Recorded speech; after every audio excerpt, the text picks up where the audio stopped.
जय श्री कृष्ण मेरे प्यारे दोस्तों।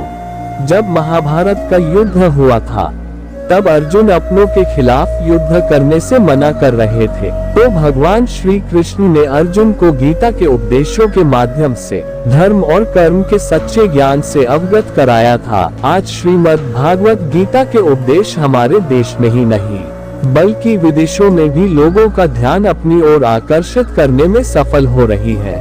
अगर भगवान तुमसे इंतजार करवा रहे हैं तो तैयार रहना, उससे कहीं ज्यादा देने वाले हैं जितना तुमने मांगा है। जिस तरह लोग मुर्दे इंसान को कंधा देना पुण्य समझते हैं, काश इस तरह जिंदा इंसान को सहारा देना पुण्य समझने लगे तो जिंदगी आसान हो जाएगी। मत सोच इतना जिंदगी के बारे में, जिसने जिंदगी दी है उसने भी तो कुछ सोचा होगा। बेवजह ही नहीं होती लोगों से मुलाकात, किसी से सबक मिलता है तो किसी से ज्ञान। श्री कृष्ण कहते हैं किसी को दुख देकर मुझसे अपने सुख की इच्छा मत करना। अगर तुम किसी को एक पल का भी सुख देते हो तो अपने दुख की चिंता कभी मत करना। जब दर्द और कड़वी बोली दोनों सहन होने लगे तो समझ लेना जीना आ गया है। कौन क्या कर रहा है, कैसे कर रहा है, क्यों कर रहा है, इन सब से आप जितना दूर रहेंगे उतना ही खुश रहेंगे। हंसते रहो तो दुनिया साथ है, वरना आंसुओं को तो आंखों में भी जगह नहीं मिलती। जीवन में जो होता है वह किसी वजह से होता है, या तो वह आपको कुछ बनाकर जाता है या फिर कुछ सिखाकर। कटना पीसना और अंतिम समय तक निचोड़े जाना गन्ने से बेहतर कौन जानता है कि मीठा होने का नुकसान कितना होता है। जब कोई दिल दुखाए तो सबसे बेहतर है कि हम चुप हो जाए, क्योंकि जिन्हें हम जवाब नहीं देते उन्हें फिर वक्त जवाब देता है। अंधे बहरे गूंगे बनकर अपने लक्ष्य पर ध्यान देते रहो। यहाँ इतने खाली लोग हैं कि ना खुद कुछ करेंगे ना करने वालों को कुछ करने देंगे और उनका मनोबल भी तोड़ देंगे। लोग जरा सी बात पर आपको छोड़ देते हैं और भगवान से प्रार्थना से आपको थाम लेते हैं। कर्मों से डरिए, ईश्वर से नहीं। ईश्वर तो माफ कर देता है मगर कर्म नहीं। यह अटल सत्य है कि जैसे बछड़ा 100 गांवों में अपनी मां को ढूंढ लेता है, उसी प्रकार कर्म अपने कर्ता को आज नहीं तो कल ढूंढ ही लेता है। नियत साफ और मकसद सही हो तो यकीनन किसी न किसी रूप में ईश्वर भी आपकी मदद करते हैं। जिंदगी में जितना शांत रहोगे अपने आप को उतना ही मजबूत पाओगे, क्योंकि लोहा ठंडा होने पर मजबूत होता है। गरीब रहोगे कोई ध्यान नहीं देगा, मेहनत करोगे तो सब हंसेंगे, लेकिन जब कामयाब हो जाओगे तो सब जलेंगे। जिंदगी वह हिसाब है जिसे पीछे जाकर सही नहीं किया जा सकता। इसलिए आज में सुधार करें और पुरानी बातों को अनुभव की तरह इस्तेमाल करें। जिस जिंदगी में उत्साह, लक्ष्य और अनुशासन ना हो उसे जिंदगी जीना नहीं, जिंदगी काटना कहते हैं।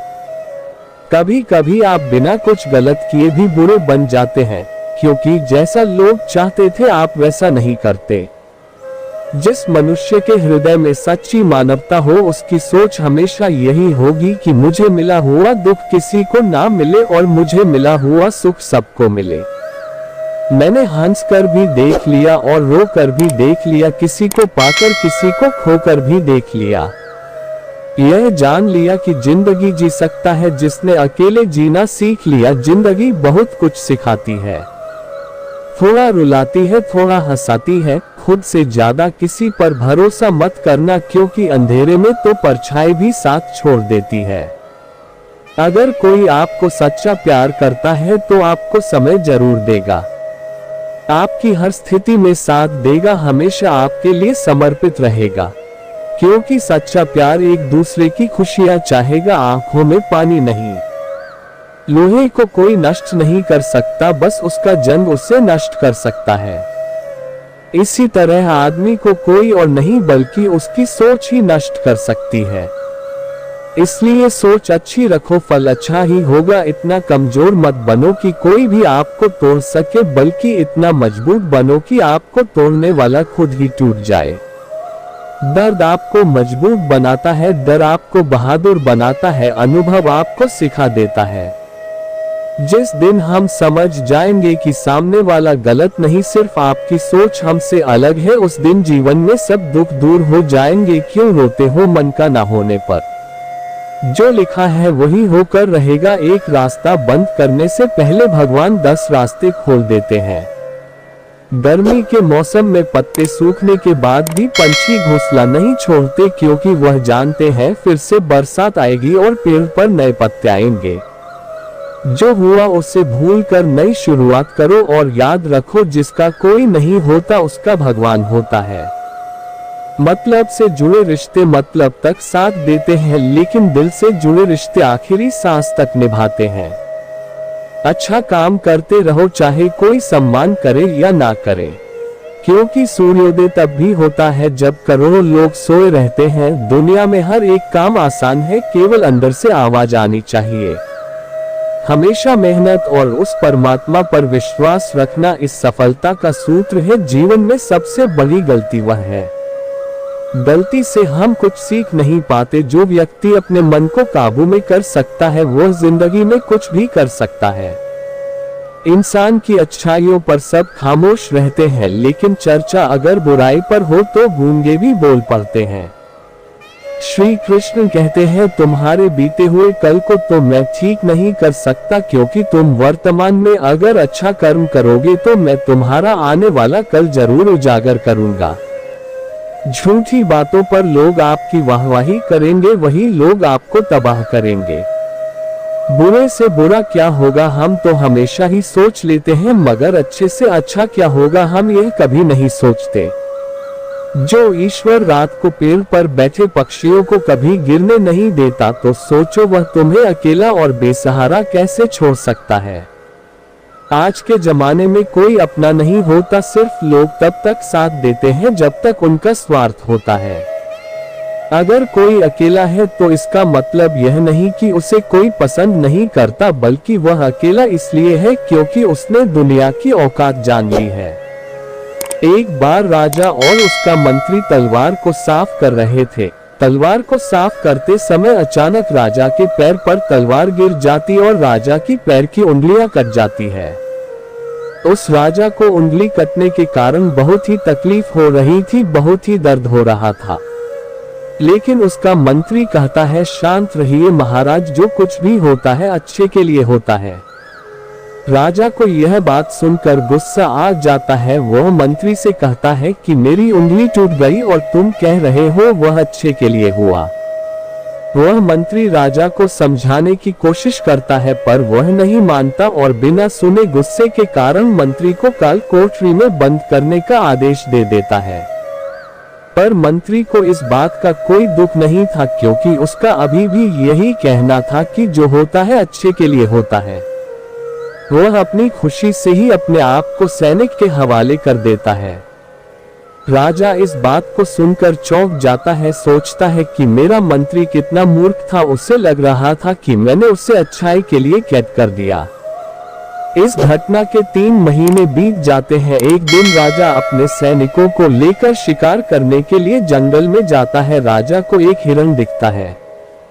हिरण का पीछा करते करते राजा घने जंगलों में चला जाता है। वह हिरण को पकड़ नहीं पाता और जंगलों में खो जाता है। वह बाहर आने के लिए रास्ता ढूंढता है, लेकिन रास्ता उसे नहीं मिलता। तभी कुछ आदिवासी लोग उसे घेर लेते हैं। उन लोगों को पता नहीं था कि वह राजा है। वह लोग अपने देवता को बलि चढ़ाने के लिए एक इंसान को ढूंढ रहे थे। आदिवासी लोग राजा को पकड़कर अपने इलाके में ले जाते हैं। राजा उनको बार बार समझाने की कोशिश करते हैं, लेकिन वह लोग कुछ भी नहीं समझ रहे थे। वह लोग खुशी से नाचते हैं। राजा को नहलाकर बलि चढ़ाने के लिए उनको कपड़ा पहनाते हैं। अब राजा को लगता है कि वह मरने वाला है। जब आदिवासी लोगों का मुखिया राजा को मारने जाता है, तब देखता है कि राजा के पैर की उंगली कट चुकी है। इसको देखकर उसका मुखिया कहता है कि इस इंसान की बलि नहीं दी जा सकती है, क्योंकि यह इंसान पूरा नहीं है, इसका एक अंग कटा हुआ है और उनके भगवान को एक पूरे इंसान की ही बलि दी जा सकती है। अगर ऐसे इंसान की बलि दी जाए जिसका अंग पहले से कटा हुआ है, तो उनके देवता खुश होने की जगह नाराज हो जाएंगे, फिर वह लोग राजा को छोड़ देते हैं। राजा खुशी खुशी अपने महल चला जाता है और सोचता है, अगर मेरी उंगली उस दिन ना कटी होती तो आज मेरी मौत हो जाती। इसका मतलब मंत्री सही कह रहा था, जो कुछ होता है अच्छे के लिए होता है। फिर राजा अपने सैनिकों को आदेश देता है कि जल्दी से जाकर मंत्री को रिहा किया जाए। फिर राजा मंत्री को अपना पद वापस देते हैं और पूछते हैं, मंत्री उस दिन मेरी उंगली कट गई, मेरे लिए अच्छा हुआ, मैं मान गया, लेकिन तुम जेल में हो, इससे तुम्हारा क्या अच्छा हुआ? मंत्री खुशी खुशी राजा से कहता है, महाराज आप शिकार के लिए जाते तो आपके साथ मुझे भी आना पड़ता, और अगर मैं आपके साथ जाता तो वो लोग मुझे मार देते। मंत्री की बात सुनकर राजा को समझ आता है कि जो भी हमारे जीवन में होता है वह अच्छे के लिए होता है। अगर हम अपने जीवन में देखें तो हमारे जीवन में भी कुछ मुश्किलें आती हैं। हम उनका सामना नहीं करते, हम उनको ही दोष देते हैं। यह मुश्किलें हमें आगे बढ़ाने और मजबूत कराने के लिए ही आते हैं। हमें हर मुश्किलों को सकारात्मक तरीके से देखना चाहिए, क्योंकि हर चीज कुछ ना कुछ सिखा कर ही जाती है। जय श्री कृष्ण मेरे प्यारे दोस्तों, फिर अगले भाग में